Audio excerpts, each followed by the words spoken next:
Hello YouTube, welcome to Piconomi. In this channel we talk about personal finance, investing, and all things money. Now today I have an interesting video for you guys. There's a pretty bold statement in the video title, and no, it's not a clickbait. I will show you how a coffee per day could cost you more than $500,000 over your career. Before I get started, a bit of a disclaimer here. The numbers I'm going to show you are based on assumptions and speculation. While I will be using historical data in the examples, it is not an indicator of future performance. There's no guarantee that you could replicate the results in my examples. So, follow the investment strategies in these examples at your own risk. And these calculations also don't consider the impact of inflation or the price changes of coffee. But now let's get started.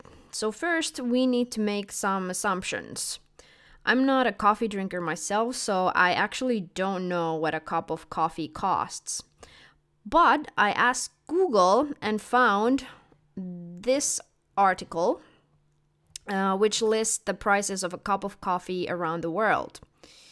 So if we scroll down here, we can see that an average cup of coffee in New York costs $3.15. So we'll use that.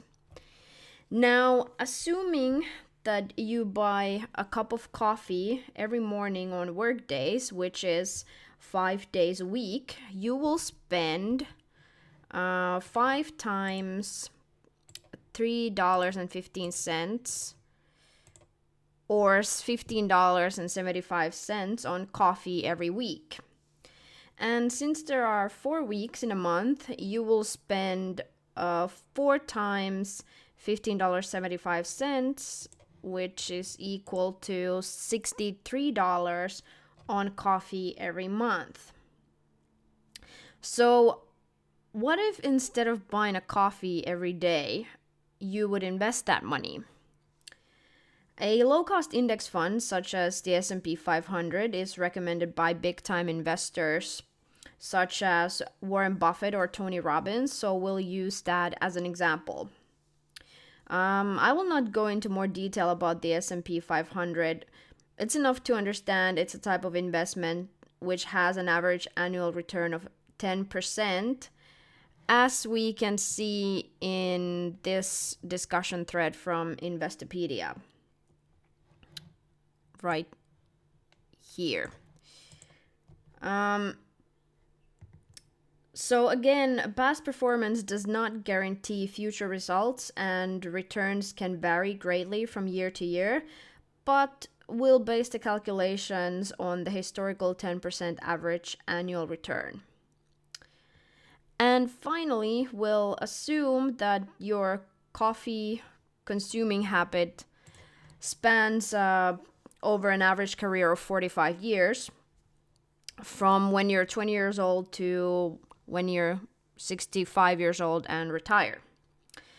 So now let's jump to the investment calculator at calculator.net, which is what I have open here, and let's insert these numbers. And by the way, this is a great website and you should probably bookmark it for future use. Anyway, the fields over here are pretty self-explanatory. So starting amount is going to be $0 because we're starting from nothing. And this bit may not be so clearly named, but we're going to put 45 years, which we just decided is going to be our investing period. And return rate will be 10%, which is what we just found the average annual return of the S&P 500 index fund to be. So we'll insert 10% here. And then for the last field, additional contribution, we're going to put $63, which is the monthly contribution. that we're going to invest. And make sure month is ticked on here. And then we hit calculate. And ta-da! Here you have the numbers. So you would have a staggering $567,973.50. That's pretty incredible, right? So if you look at the graph and this pie chart in more detail, you can actually see that only 6% or just over $34,000 is principal, or the money that you've put in, and the rest, or 94%, which is more than $530,000 from the final amount of money, is actually interest. And that again is the incredible power of compounding.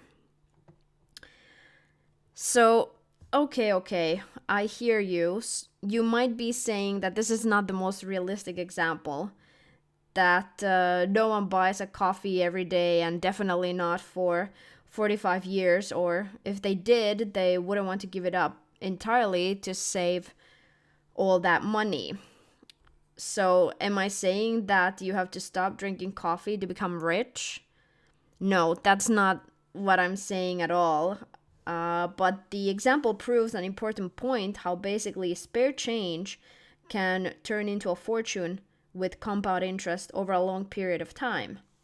And this is what I've been preaching in my other videos and will continue to do so in the future. Anyways, let's look at the numbers more closely. So if we scroll down here and look at the annual schedule, we can see a detailed breakdown of the numbers. So let's go over these 5 columns real quick. And I must say that they're not necessarily in the most logical order, but hope we can make sense of it. So the start principal is it's basically the money you've put in. So every year it's going to increase by $756 because of your $63 monthly contributions that you're going to add 12 times a year. So times 12. That is equal to $756. And the start balance is the principal plus interest from the previous years at the start of the year. So this column. And then, well, interest is self-explanatory, and it refers to the interest that you've accumulated that year. So this part confused me a little bit at first, because I thought it was the interest that you have accumulated until that point in time, but it's actually per year. And next, the end balance is the amount of money you've accumulated until that point, including principal and interest. And the end principal is the money you have put in by the end of the year. So it'll always be $756 ahead of the start principal, because as I've just stated, that's how much money you're gonna put in every year.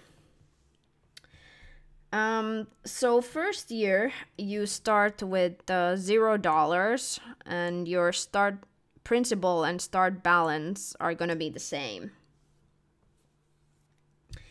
So at the end of the year, you have put in $756, which is the end principal, and you've earned $34.04 of interest on that principal. So the end balance is $790.05. Now notice here that the numbers don't match. So end balance should be the sum of the end principal plus interest. But this is actually 1 cent off. So if we look at that on the calculator and we add $34.04 on that. So you see it's $790.04. So I don't know exactly why there is this inconsistency, but the only reason I can think of is that the calculations performed in the background use rounded numbers, and that can lead to these minor differences. And we might see the inaccuracies multiply as the numbers get bigger, but I hope this is not the case. So we'll let that 1 cent difference slide for now. And let's go over year 2 as well. So the start principal will be the same as the end principal from year 1, it being $756. So essentially you're moving this number to this column. And the start balance will be the same as the end balance from year 1. So this one will be moved here. And again, interest is the interest that you've accumulated that year. So $113.07. And notice here, as I pointed out earlier, each year you're adding $756 to your principal. So that's why after year 2, you will have $1,512 in principal. And we can easily check that with the calculator. So 2 times 756, which is equal to 1,512. So then the end balance is actually that end principal plus the interest from the first year and the interest from the second year. So let's add those numbers. So the interest from the first year plus the interest from the second year.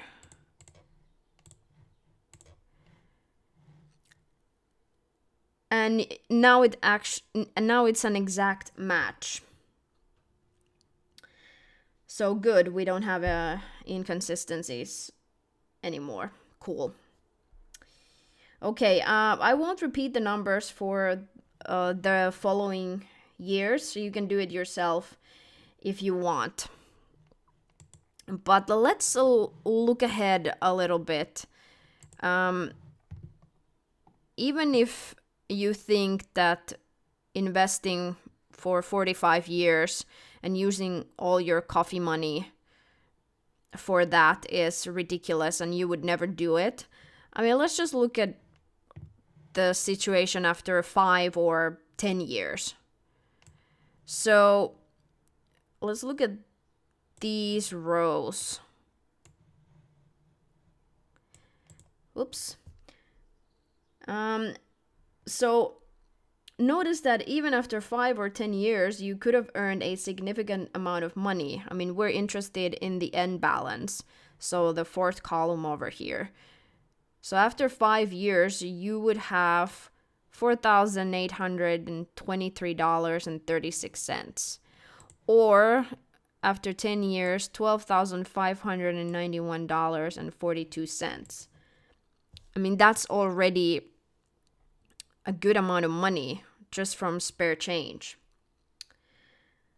But next, let's look at a more reasonable example than investing your daily coffee money for 45 years. So let's say that instead of a coffee every workday, you buy an average of 2 cups of coffee per week and save the money equivalent to 3 cups of coffee per week, or 12 cups per month. So you would now have 12 times $3.15, which was the price of an average cup of coffee in New York, or $37.80 of extra money to invest every month. So using the investment calculator again, so we would change this monthly contribution to $37.80 and hit calculate to get the numbers.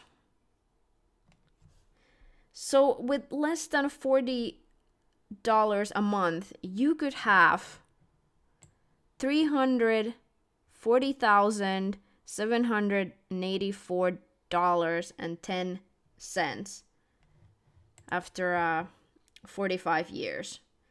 That is, of course, significantly lower than the first example, but I mean, it's still good money. So would you give up buying a few cups of coffee per week to potentially earn an amazing passive income? Again, as shown in the annual breakdown below, after 5 and 10 years, you could have a considerable amount of money.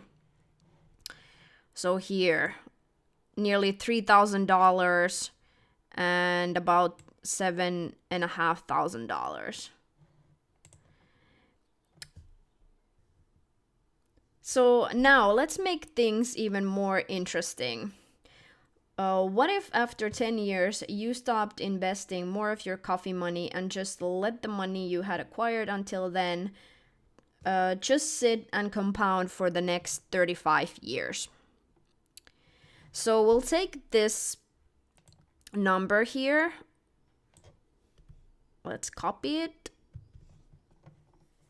And we're going to change the values on the calculator a little bit. So the money we've had accumulated after 10 years goes into this field. And this one is going to be 35 years, which is remaining after 10 years. The return rate is going to be the same. And additional contributions will be 0 because we're not going to add any money. And now let's hit calculate. So look at that. Yes, you could still have $212,309.70. I mean, these numbers are astounding. So is coffee worth all the money you could accumulate over a few decades? I mean, that's something to think about and for you to decide how to spend your money. I mean, again, I'm not saying you need to stop drinking coffee to become rich, but these examples show how small investments that many people think they can't afford can actually add up to big savings in the long run. I mean, this is ridiculous, right? And this is from the 10 years worth of coffee money. And you didn't even give up drinking coffee entirely. You just started having a couple of cups of coffee every week instead having 5 cups of coffee every week. And this is how much money it turned into. Anyway, I hope you found this information interesting and it made you think about your spending a little bit and how you could turn it around to generate wealth. And thank you for watching. If you liked this video, hit the thumbs up button to show your appreciation. Also, don't forget to subscribe and enable notifications from the bell sign.